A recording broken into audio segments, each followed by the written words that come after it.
Collector గారు Nishant Kumar IAS గారిని బొకేతోను దుస్సాలతోను సత్కరిస్తున్నాను.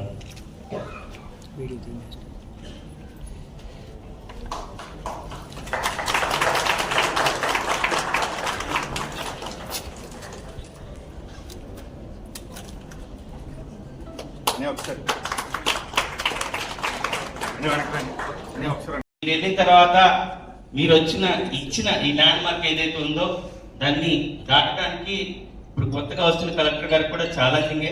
ఎందుకంటే మీరుండే టైంలో కరోనా కూడా ఆ టైంలోనే రావడం జరిగింది. మీరుండే టైంలోనే ఎలక్షన్ ఇది కూడా ఉండేది. మీరుండే టైంలోనే ఈవెన్ చిన్న చిన్న కెలామిటీస్ కూడా వచ్చాయి. సాఫీగా జరిగినప్పుడు ఎవరైనా చేయగలుగుతారు, ఛాలెంజింగ్ ఉండేటప్పుడు చేయడమే అసలు శిస్తులైన పండితరం. అదని మీరు చేసి చూపించారు.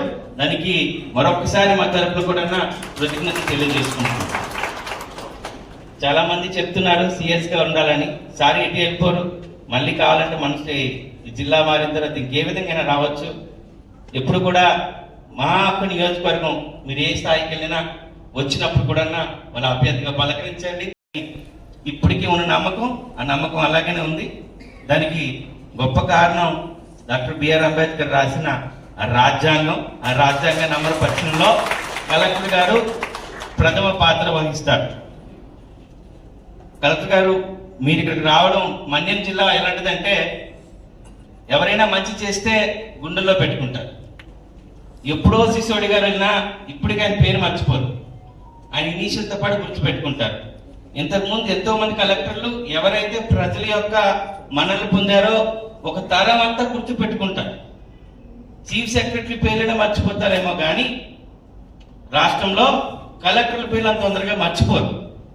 అది కలెక్టర్కు ఒక అద్భుతమైన పాలన ఇచ్చే యంత్రాంగాన్ని తయారు చేయడం బట్టి.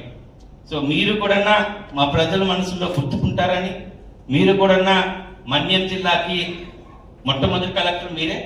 జిల్లా ఏర్పడిన తర్వాత ఏమీ లేని జిల్లాలో మీ స్థాయికి మించి మీరు పనిచేశారు. మీ స్థాయికి మించి చాలా వరకు జిల్లా అనే ఒక పేరు కూడా పెట్టారు. జిల్లా అనిపించుకున్నట్టు చేశారు.